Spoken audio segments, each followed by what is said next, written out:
There we go. All right, so I'm here with Stephanie Betters. Hi, Stephanie. What's up? How you doing? From Good, how are Left you? Main REI. First, thank you for taking time out of your day. I know that you are doing that whole Wonder Woman thing. I'll let you talk about that with all the different stuff that you're doing. So I know that like an hour is precious, and I appreciate you blocking some time to talk to me.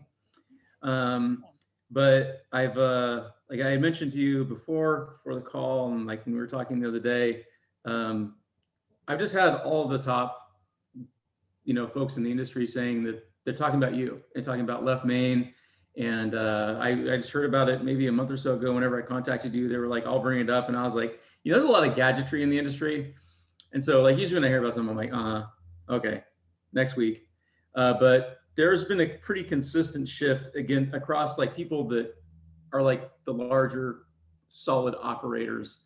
And they were talking about you. And I was like, I know Stephanie, like Stephanie Betters. So I just had to reach out and wanted to, take a minute to record something and kind of share, give you a chance to like talk about what you're doing. And also for me to kind of discover like some of the hows and whys, because like I said, there's a lot of gadgetry. Everybody seems to be doing this. I mean, what's the reason? Why is everybody coming over there? Like when there's all this, other stuff happening, but I'm why is excited it so about consistent? It's kind of cool. It's kind of cool to put something out there and have other people like it too. This is Left Main is something that we originally built for my company, and really would never with the intention to sell it, or to Yeah. provide it for people in that way. So it was the solution for our pain, and it's kind of cool to have that help other people too. Yeah. I think, and that's something like for anybody that doesn't know you, maybe you could, tell them about like your company, because I think that when you say your company, there's, a couple 100,000 properties flipped every year, but like your volume is not insignificant, not to mention that you've got like, you're like, you're doing the Renaissance thing. So. All right. So our investment company is called Better Path Homes. It's out of Charlotte, North Carolina. We've been wholesaling, fixing, flipping, new builds since 2015. We did a really cool merger in 2018 and brought on this new build division with our partner, Jeff Johnson, who's awesome. So it's my husband and I, Zach and I, and then Jeff Johnson, who are the three owners. And we merged in 2018, stopped flipping in 2020. We didn't buy a single flip in 2020. We just finished out things that were active. Was it because of COVID, or were you No. nervous about it, or were you just like No. changing strategy? It's funny because we made that decision in our annual planning meeting before any of this happened. This was like literally whatever the first Monday after the January 1st was, the second or third, we heard rumblings of this stuff, but we never thought it would be what it was. We just looked at like hard numbers, looked at our different verticals, wholesaling, flipping, new builds, and like wholesaling and new builds were what we were the best at, really. Flips were taking a long time. It was just all the data showed us that like we wanted it to be quicker, right? And be more efficient, streamlined. How do we remove variables? Anyone who's flipping houses knows that like, oh, surprise, asbestos, surprise, hole. Like we just wanted to remove these things in our business. So in 2020, we did 200 deals. About 70% of those were wholesales and the rest were new builds. And now this year, we're hoping to get like that 250 mark. We're trying to do more and more builds, and we're doing a lot of concentration on buying land. I got to bring up two things really quick. Number one, like, we see everybody's numbers in the country like every week. 200's a lot. I mean, like, that's a big number, right? And second, I mean, like, I think that like the fact that you said, we wanted to do 250 this year, like there is a wild practicality and like just operational normality to the way that you think about things that I think probably allows you to be more successful than most people, because most people don't go from 2015 and in 5 years they're doing 200 deals. That's not normal, right? And so like to do that and then to say that you're like, hey, we want to grow 20%. When most people that you talk to, they're like, I want to triple, I want to quadruple, I'm going to 10x this thing, and you're like, why don't you grow 20%? See if you can actually do that. Yeah. Like that's just such a wildly practical operational thing. And I saw your predictive index. Like It makes sense. Like you're just good at that kind of, like you're good at, like you're like, oh, that's the kind of person that runs a business, right? Like got it. Well, we're trying, we've done a lot of things over the years to try to remove complexity, and I think that's really what helped us organize better. Yeah. And we really, and this is kind of like where Left Main came in, is that one of the biggest problems we had was, first of all, complexity, right? Like we were in the weeds with everything, and like there's too many decision points and all that. And then there was also, what's an example of that? Because I mean, like, okay, what should you offer for that house? Like huge decision point, like where is it? What is the condition of the property? All those things, right? Like, so how do we streamline making an offer on a property? How were you doing it before? By freaking paper, by like conversation, by like you were actually looking at everything, or Zach was like looking at everything. Yeah, like we would look at every deal and like look at what we offer for that property. Like how do we determine the renovations? Send a project manager out to scope it. Brutal, like it took Dude, yeah, that's really hard to scale that. Yeah, and what was difficult too is that the more people you ask to weigh in on that decision, the more opinions you get, right? Mm-hmm. And anybody looks at a deal and they're like, oh, well, what about this? Or what if we keep it as a rental? Or what about that? And then, all of a sudden, like your analysis paralysis. Right. And you train somebody to think in all those different layers of all these people, it just got way too complex. So we came up with streamlined ways of analyzing stuff. Like, how do you comp a property? You look at these 3 things when you're trying to comp a property. You pick your top 3. You pick a as is. You pick a flip. You pick an anchor. That's how you comp it. That's what you're using for rehab estimation. We're going to use a calculator. We're going to use level 1, level 2, level 3, level 4. Pick which level it is. No 1.5s. If it's a 1.5, you pick a 2. Like, we're not going to make things complex. You're not going to negotiate. Well, I think we can do it for 5,000. Mm-hmm. Nope. What does the calculator say? Right. Right. Nothing is at 100% confidence, but neither are our decisions, right? So, dude, that's such a good point. Like you're always making decisions on, like, I think Bezos said, he's like, you're as like, if you're going to be the leader, like you're making decisions all the time on about 60% of the information that you need to actually make a good decision. But you have to go. You got to, right. Like the train's moving. Right. Yeah. So, and then so we had to simplify things like that. But then what we struggled with was that we didn't get that feedback, that data back. Like, how do we know if that was the right decision? How do we measure? What is our data? Yeah. What percentage of, like, where do we stand, like in the known universe? Like, are we doing the right thing? Right. Yeah. You have to be able to have you can't do a retrospective if you don't have like data that's structured to do a retrospective on. Right. Right. Like, and an example of that is, okay, I want our revenue to be X this year, right? Like, this is what I want. I want to grow my company to this revenue stream. There's always a revenue goal, but then how do you get to that revenue goal? It's all that, like, you've got to figure out, well, how many contracts do I need, right? And what are my average profits for that contract? How many appointments do I need do I need to go on to get those contracts? How many leads do I need to get that appointment? How much marketing do I need to do to get that lead, right? So you need that, like, feedback back to you so you can analyze what changes you need to make. So that became a huge pain point because we didn't have access to that data. Like, and if we tried to get it, like, I used to pay 2 VAs to scrape our CRM at the time with Podio, to then have it be on a spreadsheet that was wrong, or we would negotiate it in a meeting. We'd be sitting around the table like, oh, we made 5 offers. What? No, I made more than that. No, I made more phone calls than that. I probably just didn't write it, and then everyone means well, right? But like, you're manually tracking stuff and it's not accurate. So I said, because, like, I mean, I think that it's, you didn't mention this, but like, what you're talking about is like actually operational stuff. And when I look at the industry as a whole, part of the reason that it's so fragmented is that the majority of the operators, let's say 98%, I can just tell you that that's what it is, are not doing any kind of volume. And I think that one of the major reasons is because in other industries, they're really operationally efficient because you have people that are accustomed to running businesses, run them. Whereas in real estate investment in particular, most of the people that are successful at getting off the ground got off the ground because they're hustlers and they're good salespeople, which doesn't always translate really well into being, measured and using KPIs and tracking and slowing down long enough to actually build something that scales.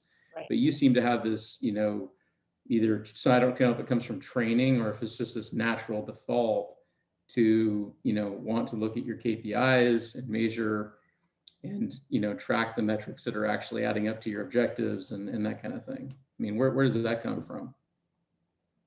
I mean, I think part of that is probably just a tendency to plan or tendency to need information. I didn't go to business school, if that's what you're asking. My background's in medicine, which is very algorithmic, I'm a nurse practitioner, I work in cardiothoracic surgery. All that stuff is very logical, right? Nothing's 100%, nothing's ever 0%, of course, but like if this, then that. And I have that's how I cope with that high stress situation in a critical illness, patients bleeding, patients coding.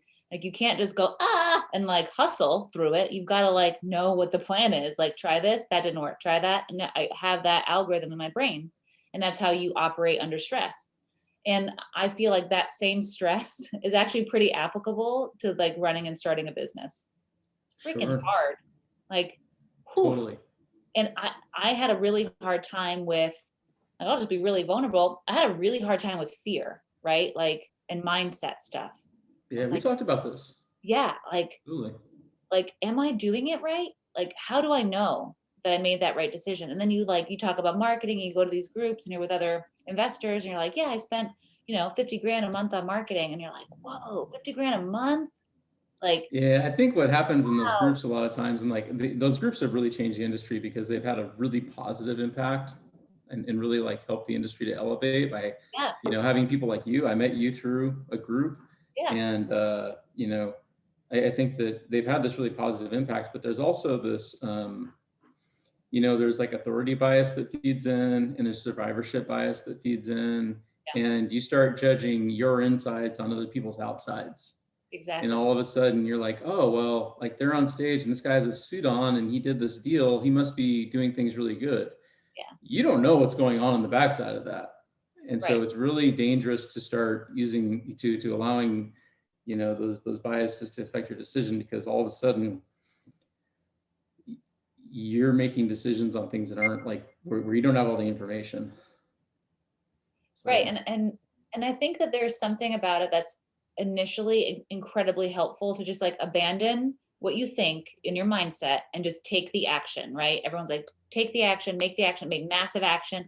And that is so true. Like to some extent, you just got to like shed the crap and like do the thing, right? So how do you do it? I mean, because like we talked about fear a little bit, but how do you personally deal with something? Like, how do you recognize that you're afraid? And then once you do recognize what it actually is, how do you take action anyway? And I mean, that sounds like a cliche thing, but I think that it is really just fundamental for all humans, right? Yeah. I think that I feel fear all the time. And then, and then I assess my fear. Like, okay, why don't I want to do that? Right? Like situation happens, I'm scared. Why am I scared? And usually I'm scared because I don't know the outcome, right? Or I cannot predict what's going to happen, right? I'm not sure of what's going to happen. You're better than me because I predict the worst outcome. Like it's the very first thing that happens. I'm like, yeah, but then I get shot or hit by a bus. And it's like, dude, that's not actually likely. And I'm like, no, it could happen. There's that committee in there, right? It's funny. I'd rather know, like, if that's the outcome, like something bad's going to happen. That's actually more comforting to me than knowing and then not knowing what's going to happen. Like asking me to ask me to cross the road with a blindfold on. Like, I don't know if there's going to be a car coming or not, right? Or I don't know if I'm just going to get to the other side or I'm going to trip on a pothole. Like, I just don't know. So, but like, so first I feel that feeling. I'm like, well, why do I feel that way? And usually it's always coming down to like an unknown, some sort of unknown factor. And like, you're never going to get 100% clarity on anything, but I'm looking for something that I can base a decision off of, really. Like, okay, I don't know that answer, but what do I know? What can I assess here? How do I make a decision in this scenario? I'm in a scenario, I'm going to make a decision. And I think that's a little bit of like the inherent, like just part of your personality. Like, I'm not going to not make a decision. Yeah. Again, like I saw your PI and the drive is like way out here. I was like, sure. Like this drive is out here. So you're going to make a decision. I think a lot of people like, I think that there's that saying that, like, not making a decision is making a decision, right? Like, if whatever you're not changing, you're choosing. You hear that all the time, but like Yeah. that's But I'm gonna like move. I will move in a direction, and yeah. my pressure comes from like, which direction do I move in? I have to move in a direction. I think to a certain extent, like that's part of why we are where we are. Like I just didn't stop, like our team didn't stop. Our partners, like we're just not going to accept that problem as an obstacle. Like there's a way around it. I just need to figure out what the way is, right? And the fear comes from like, I don't know what the way is. So then I have to take a step back and be like, okay, what do I know? What information do I have? And that's where I kept like, I felt like I was like, my engine was like, like it was stalling because I didn't have the information I needed. So I felt like I had to go and create it. And, to your point, we go to groups and masterminds and they're so inspiring, but then I just felt like I couldn't measure. I'm like, I just need to do it, but how? I kept, at first, honestly, I felt really at a place in masterminds because I'm not the visionary. Like I have vision, right? But I'm not that person who's just gonna like charge off and like just do it. Yeah, you know what I mean? mentioned that. Like Zach has the like vision. Is that That's my right? husband, right? He's like, Yeah. he sees these things like way above and beyond the like, I don't even get there yet. And so many people in that room are that way. They're so inspiring. They just have massive, massive vision. And I would go there and be like, oh my gosh, like that's not me. I'm the how, like I'll figure out how to do it, but I need somebody to give me vision, right? Yeah. And that's probably why Zach and I are together, because like he has these crazy visions, and then I need that to be inspired to figure out the how. So it works out, thankfully. But I felt really bad about that for a long time. I was like, that's not my thing. I can take like a mustard seed and grow it, right? But I need a mustard seed first. Yeah, well, the coupling of those two things seems to have worked out all right so far. Yeah, I guess so. But so when you're like you're looking at all this stuff you want to measure, like what was the breaking point? Because you mentioned you kind of got pissed. Like at what point was it just too much to where you're like, screw this, I'm doing my own thing? this is our CRM went down for 3 days, so the phone couldn't ring. We had dropped mail, all this marketing, like we're trying to get off the ground, like had lead managers, employees on this thing, and it went down for 3 days. So expensive. Like I don't even know how much that cost me. It makes me sick. I have no idea.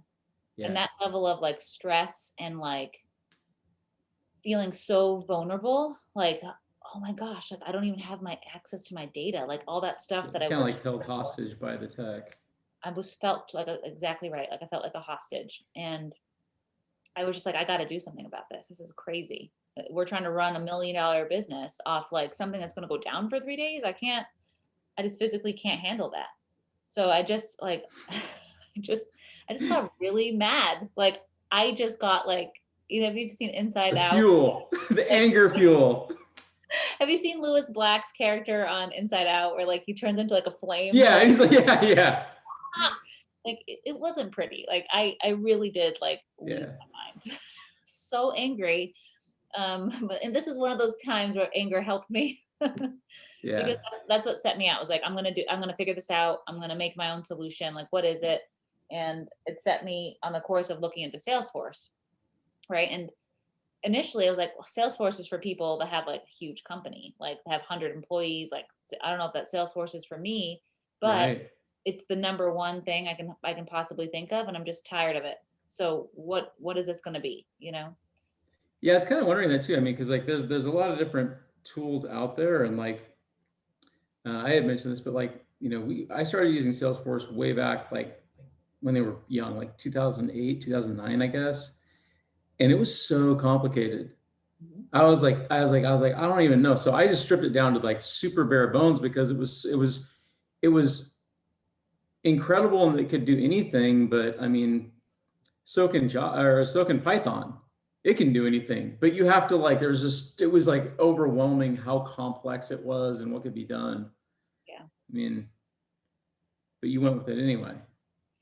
Well, I really felt like I was backed into a corner and I had to figure something out.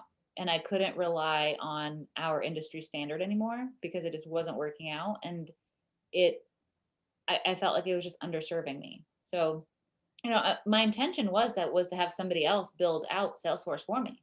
I was like, okay, I'm just gonna go, I'm gonna give them my order and I'm gonna buy it. Like, what is it gonna cost? I actually had like really no idea. I knew it was gonna be expensive. Like I knew it was gonna probably hurt, but I really had no idea. Probably So not as much as having your CRM breakdown. oh, exactly. Like how much did that cost me? Right. So anyway, so I went through this whole process with them and it was really frustrating. They don't understand my industry. They don't understand what I want, how I want it to look like. I have to explain everything, right? You go through all these development discovery calls to then like get to this end point where they still don't really understand, right?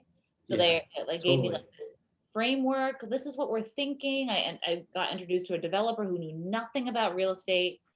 And they're like, well, framework is what, it's going to cost $100,000. It's going to take us 6 months to do phase one. Then you'll be live in 6 months. And then we'll go from there. I was like, oh, $100,000 for 6 months to get live and $100,000. And like, this is nuts. And all I want you to do is make it more simple. Yeah. Like I literally want you to make it more simple. And it's 6 figures to do that. Yeah. Right. I'm like, this is crazy. So I'm just going to do it myself. And then, of course they laugh. And they're like, okay, little girl, we just go, okay, we'll follow up with you. And I was like, oh man. The fire goes off again. Like the other goes like the plane. You're like, oh, you're gonna test my shit. That's it. I was like, okay, yeah. And Zach will tell you, my husband, he'll say, if you tell me I can't do something, like, don't do that, because then I'm just gonna do it, because I'm just gonna prove that I can do it. So anyway. I went and figured out how to do it. I just went and taught myself. I'm like, I'm gonna buy the basic package of what I can buy, and I'm gonna build it to exactly what I need it to be. And I put my head down for like 200 hours straight, essentially. Built it enough where I could launch it in our company. And then as we launched it, I kind of figured out some other things like use case and like, oh, okay, this is what we need here, and built it. And then Salesforce followed up with me later. They're like, hey, how's it going? Have you given up yet? Like, how's that self-development going? And I was like, oh no, it's done. It's going pretty good.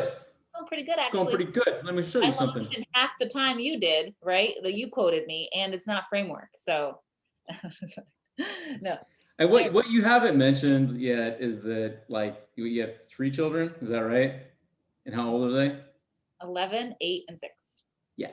Okay. And so for anybody that has kids, like, right, you have 200 hours into learning this new thing, not something you already know how to do, but like learning something new and building it in a complex system. And you're also a nurse practitioner, right? Yeah. And still had to run that's an actual job. It's not just like the license. You actually do that job. Yeah. At that time, I was still working full-time, actually. And then I went part-time 6 or 7 months after we launched. It's not even fair like to compare it. Like, I mean, you shouldn't expect that from other people. So like, honestly, I don't really know probably not what's going on inside your whole thing, but like there's something pathological happening. And you're right. It probably is. I would not recommend it. I think I've paid an emotional price for it. Like I feel I've broken my brain in some sense now that I don't know. I'm just, I can't relax. So I've paid a price. You must have, I mean, like your husband must be like the most like patient and accepting guy to deal with like that kind of battery. Oh yeah. He's amazing. Like there's no way I could be even healthy without him. Like the way he like backs me up and like takes care of me, like, and takes care of our family. Like that's rad. I mean, he's not that kind of guy who like goes off to work and like I see at nighttime, like he's very, very active and everything. And it's a team. Like you can't do it. I can't do it without him. You know? That's rad. Yeah. He's the best.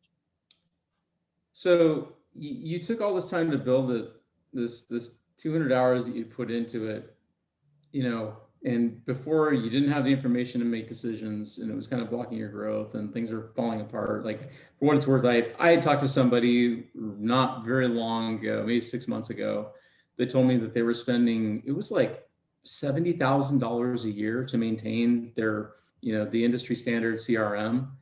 And I was like, what? And then people always say, you should use Salesforce. And people are like, oh, it's complicated and expensive. I'm like, dude, you just paid $70,000 to, make your horse faster when you could just buy a car. Right. But you just went out and you just went right to the top. How did it, I mean, how did that change like in your business when it was built after it was done?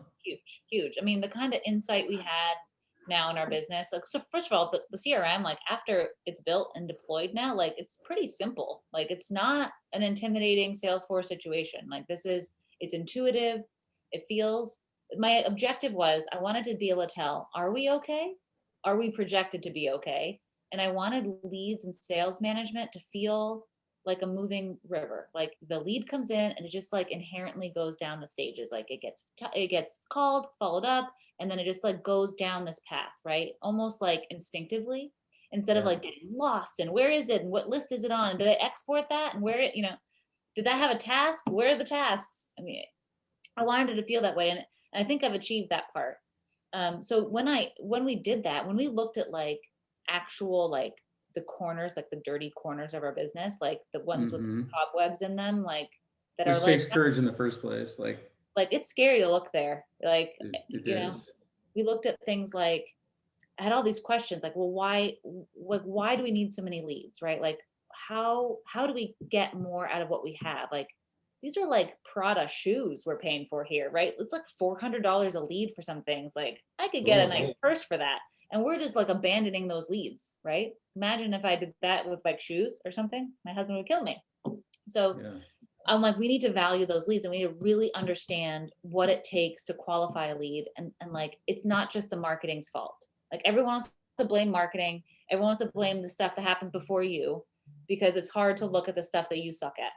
And like, so like everybody wants to like find the easy button. And again, like coming back to like just the industry, everybody wants the secret list or the secret, trick, whatever it is, like whatever is the secret, the latest secret that's being pumped, like they want the, and it's like, dude, like you want the secret?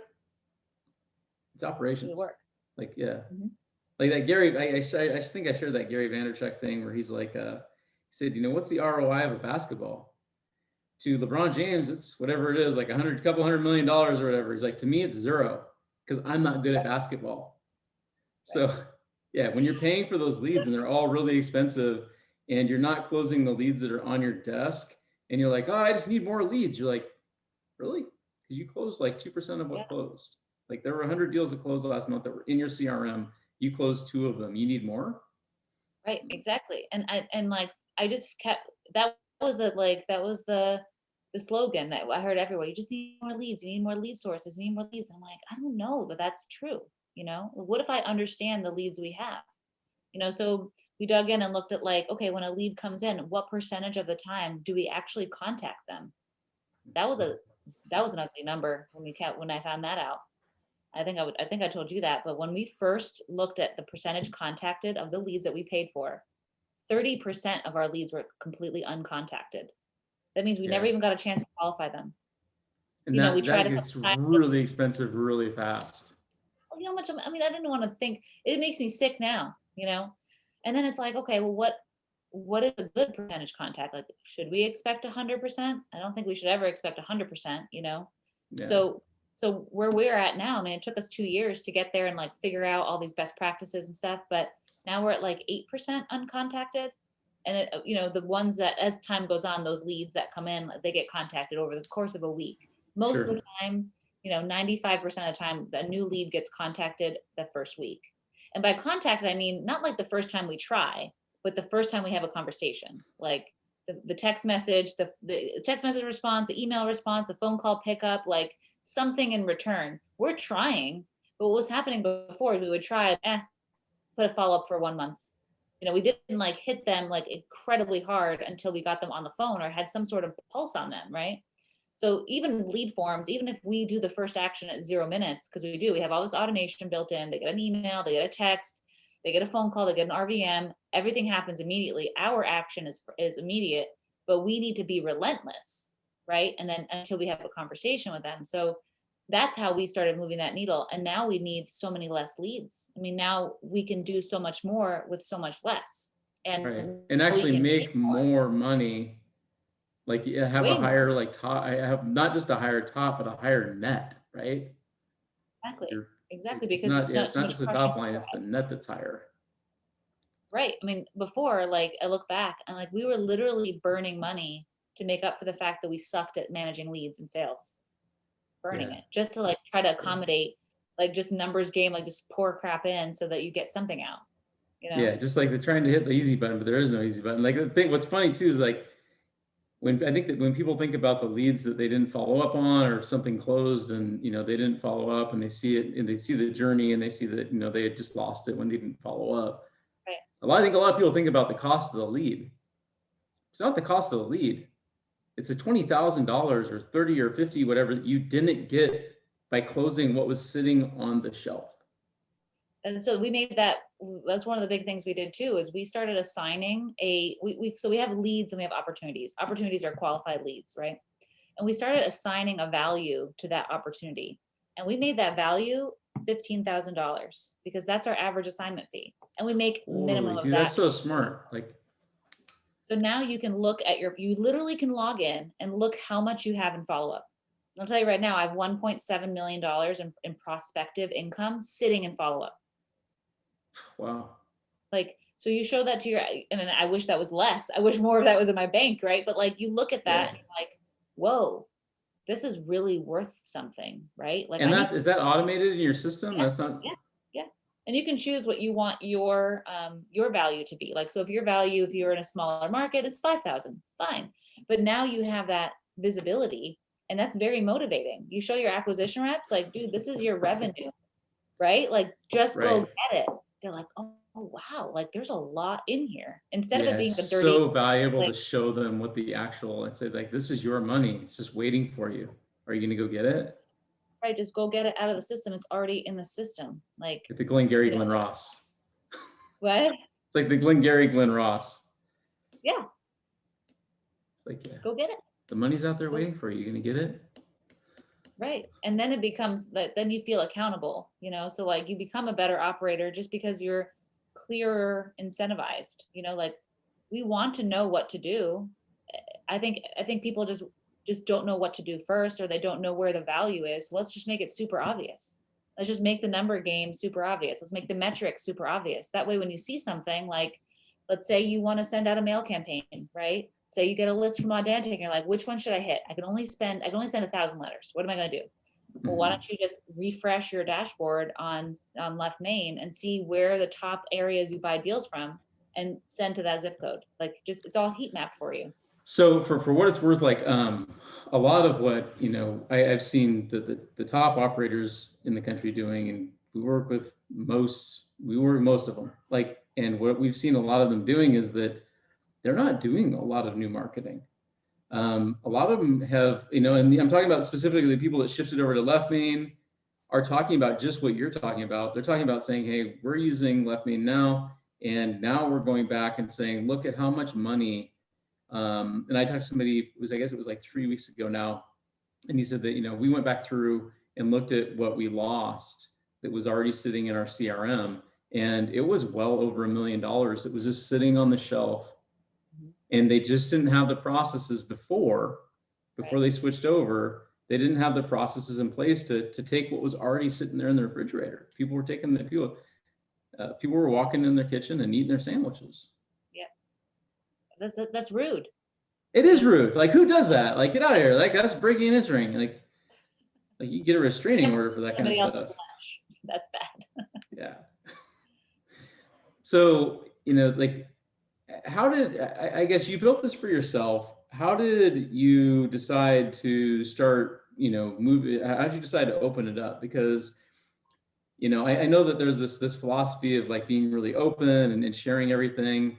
And I can tell you that sometimes for me, that's really personally hard to swallow, especially in this place where you have competitors, in your market. And, how did you go about like reaching out to some of these other folks, or did they come out to you? How'd that work? Salesforce actually brought it to me, after really? they saw the development. Yep. They're, I showed them what was going on. The account rep came to Charlotte to meet me and look at it, talk about possibilities. I didn't even know that was an option. I didn't know you could partner. Like, so they asked, they're like, hey, do you want to partner with us? Do you want to bring this out there? I think this is a white space you've identified. And I was like, well, I don't even know what that entails, So then all of a sudden I'm talking to these, partner people at Salesforce, negotiating price, negotiating contract, doing like, they're like, you basically have to go through security review. If you pass security review on everything that you built, it's a very intense thing, then we're gonna get it moving forward. And I'm grateful for it because I kind of had this like a highway just opened up, and they're like, we want it in, so like we're gonna make it easy for you to like get to the people you need to talk to. They're like, we're just gonna like white glove get you in there. You just have to pass security review, so hopefully you built it right. It's like, oh man, I hope I built it right.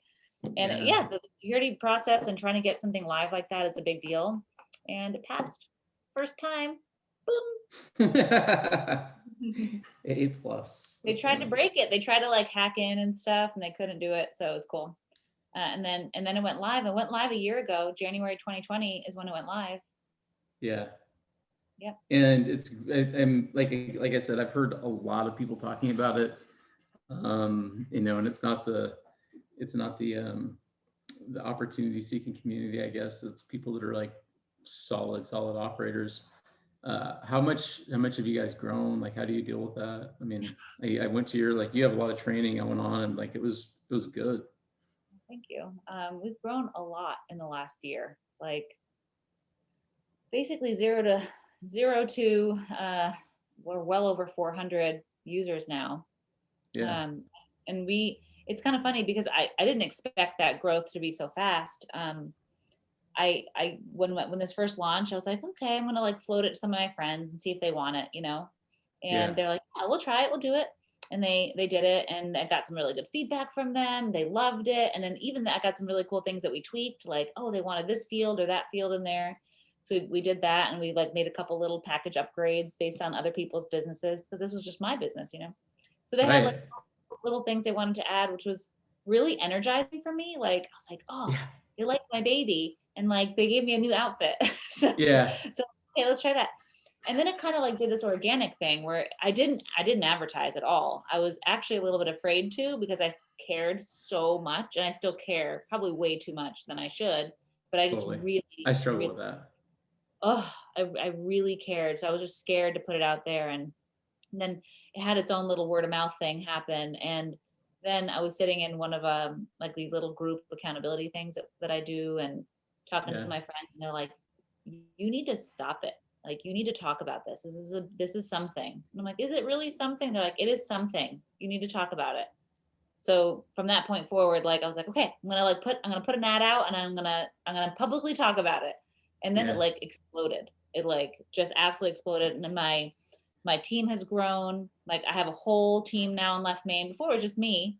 So now we have a development team. We have tier 1 support, tier 2 support. We have provisioning teams, account managers, like the whole thing. Yeah, I really like, one thing that I think gets overlooked is that when you were showing it to me, I was like, you have a really nice setup for provisioning access and who sees what and all that, which is really, really probably, I think it's overlooked a lot, but it's really useful in the space because, a lot of times the guys that are the acquisition or dispo people, like they don't always stay, and you don't want them, appropriating your data, which is very common.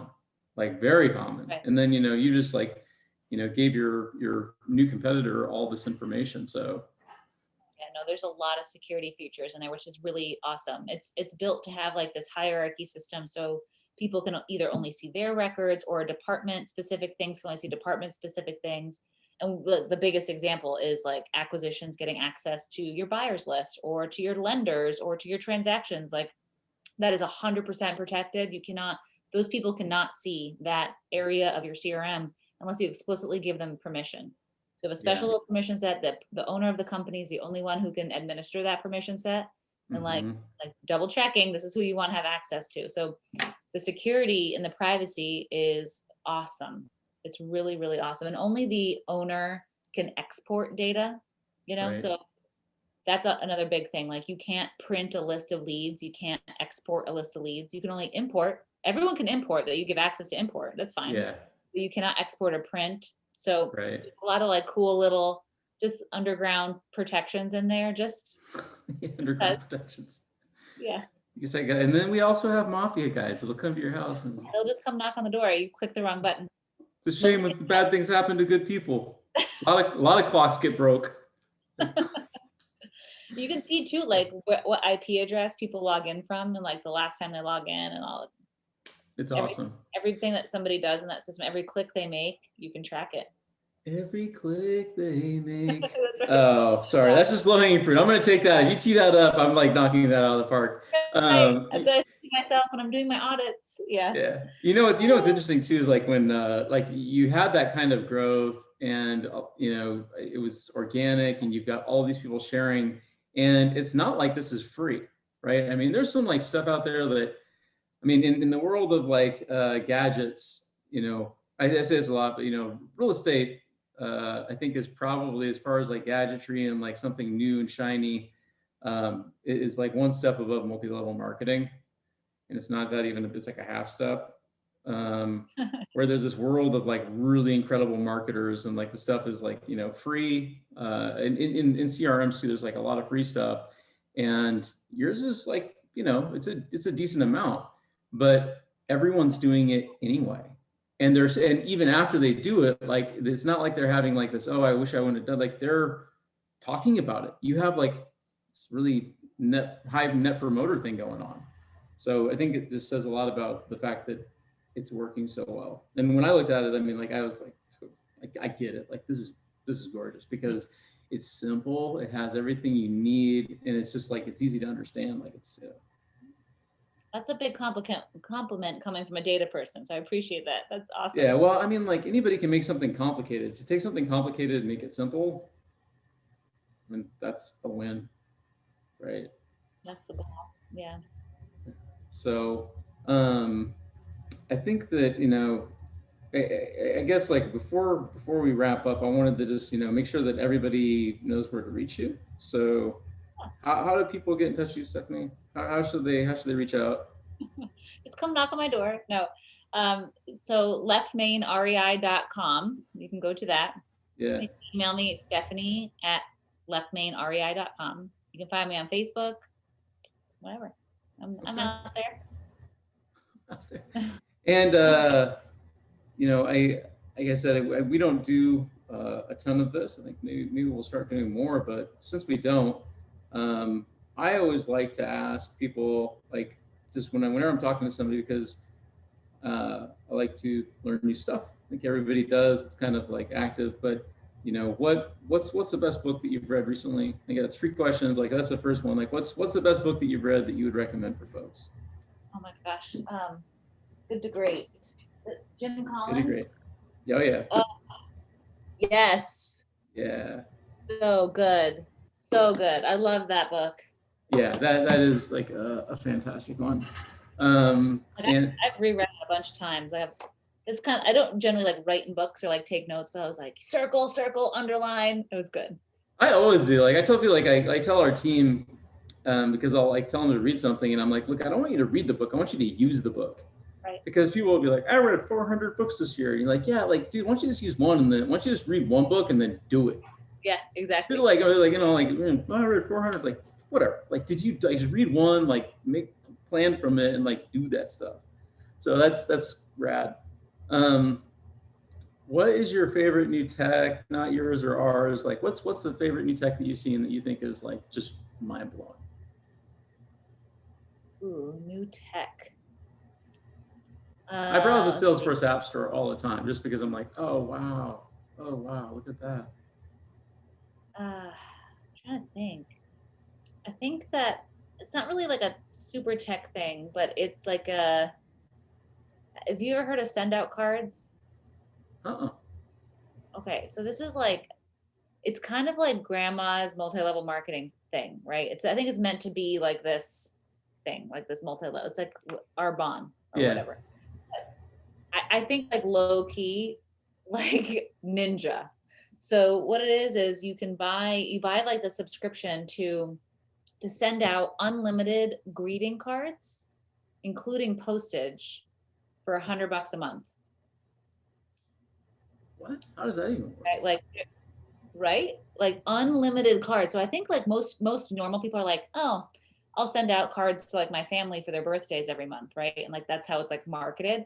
But this came across my desk. My friend Sherry introduced this to me, and she like kind of said it like oh yeah, I do this thing. I was like, wait, what? Unlimited cards a month for $100? Like, you realize I'm gonna They send must out be like like totally losing money on you. I'm sure, like, have they not like put the, that's like going to the all you can eat restaurant and being like, I really like crab more than you think I do.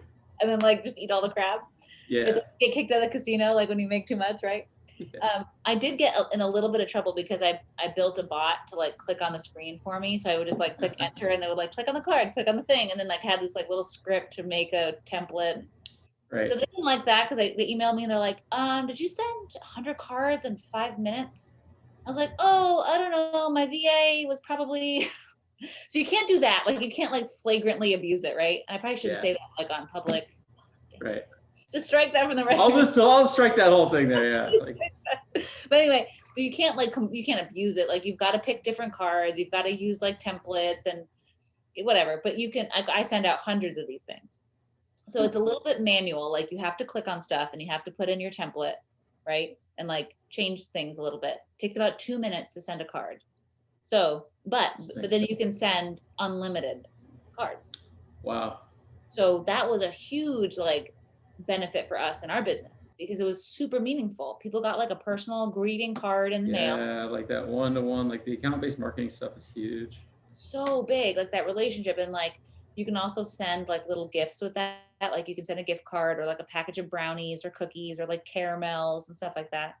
And people get like this little package with your card in it. Anyway, so we designed a couple like a couple campaigns, all custom cards, like with a moving box and like all this 0 days on market, like cool little things like in Canva. Yeah. We made the pictures and we dropped them in there and homeowners loved it. And it's such like I don't know, it's kind of like a low key thing, like just sending out cards to people. Like it's not like the yellow letter thing. Like doesn't look like that. It looks like a greeting card. That's awesome. So that's probably my favorite like little ninja trick. Yeah. That we do like tech wise because it's technically online. No, that's awesome. I'm gonna look at that like today. I'll show you. So I'm like when we get off, I'm looking at that. Okay. So I guess the last thing is if you were to do, and like you were like you said you wanted to grow, I think it was like a little over 20%, which by the way is like reasonable and seems like something that will happen if you do that every year. You're gonna double it. That makes sense. But if there was one thing that when you're looking at your business now, and let's just take your real estate business, if there was one thing that you could do that would allow you to double in the next year, whether or not you can do it, like what would it be? Like what do I think it would take to double?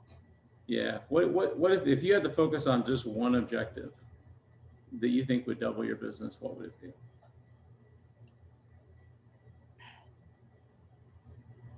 I think one of our biggest bottlenecks right now is the like land. Like we just want more land. So I think if we could, like we have funding, we have the plans, we have everything we need. We just need more land. If I can double the land that I buy, then we can do it. And I think that I may need to open up a second market. And by I mean we may need to open up a second market to be able to get that level of volume. But that is the biggest thing as far as like our bottom line, getting more land. And with that being said, I think that the only thing that prevents us from that is like absolute relentless focus. Like if what we focus on always grows, right? And I think if everybody on the team could continue to just like hyper focus in on what they are really, really good at and what they love to do, then we'll double, you know?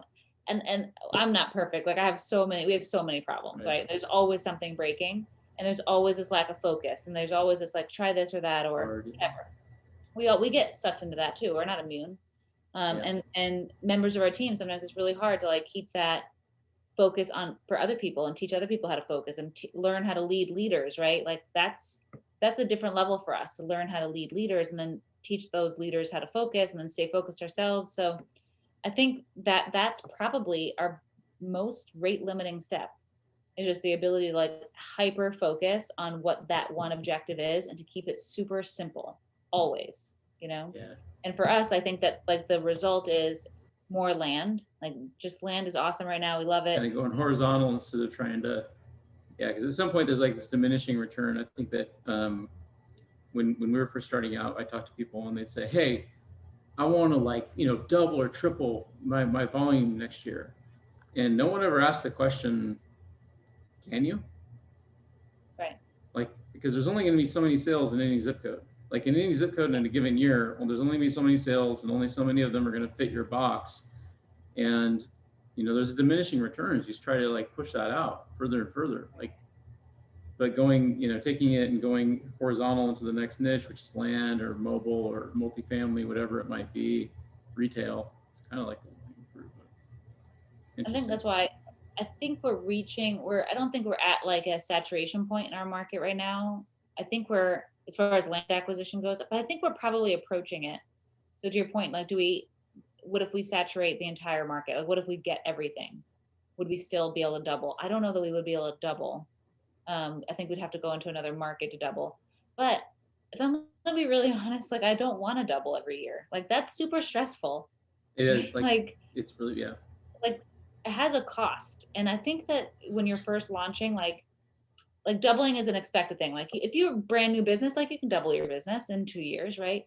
But like, if you want to remain in business and remain healthy, like, you've got to have the practical nature of what you're saying is just like, so like, because there's this philosophy of like, we're going to double every year, but like, there's a cost.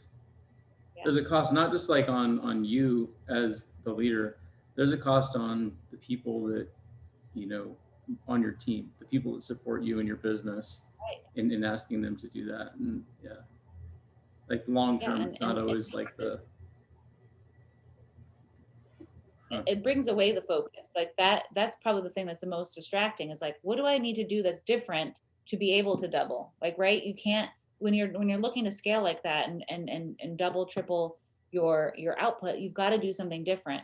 So then you're constantly like churning new soil, and you're not focusing on just churning the same soil, doing it better and doing it more efficiently and doing more of the same, right? Right. So that's, and we all do it though. We all want to grow. So you have to have some R&D, and you have to do that and stay focused at the same time, which I think is the tricky thing. But if you allow yourself that grace, you're like, let me set a reasonable goal, then I won't have to pay with it, with my mental health, with my physical health. Because like, I'm gonna tell you, like, I've paid that price, like 5-6 years of like high output, high efficiency, pushing the growth envelope like that. Like, that costs something for me, like it 100% does. Like I was like, I texted you the other morning, and somebody back east texted me he texted me like right before 5, and I called him right back at 5, and he was like, what are you doing? And I was like, oh, I was up at 3:40. Yeah. Like, there's just stuff that has to be done, and I can't sleep because there's just so much that has to be done. So right. It's a thing, but. And I think that's what's like wrong now with me. Like, I have a hard time slowing down and like turning it off, right? I have to think about stopping working. So it's not, people are like, just take action, you got to put the hours in, you got to do the stuff. Like, that's not my problem. Yeah, that's not a problem. Like, yeah, like for I think for a lot of entrepreneurs, it's like, because I've heard people say like, like we're at COVID, like I'm at home, you're at home. And, I've heard people say, oh, like I have a hard time working at home. I'm like, really? Like I have a hard time not working, period. Like, end. Yeah. So, yeah. So that's the, like, I'm working on fixing that brain to relax it a little bit more, but yeah. Well, it seems to be working. I'll just go with it. Just go like. I'm trying. So I need like. Right. So we'll wrap up. I want to respect your time, and but I want to again say thanks for getting on. I know you have so much going on, and so I appreciate you taking time out to do this. And Left Main REI, is that where people should be getting at you? Yeah. Okay. I feel like you should tease what we're doing, what we're working on. I feel like you should drop it out there. Yeah, we're gonna. I'll show you after we get off, but we are going to be putting together some a data set that'll act as like a feed that hopefully improves your ability to make a lot more money without spending anymore. It's kind of the key. How humble he is, audience. Yeah. Okay. All right. People, I say this all the time, but I think that, like looking at the industry in general, there is no other industry where people go out and play every day and they don't know the score. in this industry, they don't know the score. And so we're going to put a scoreboard up and allow people to make better decisions faster. So. Love it. I love it. I'm so excited. All right, Stephanie, thank you. I appreciate it. All right, bye.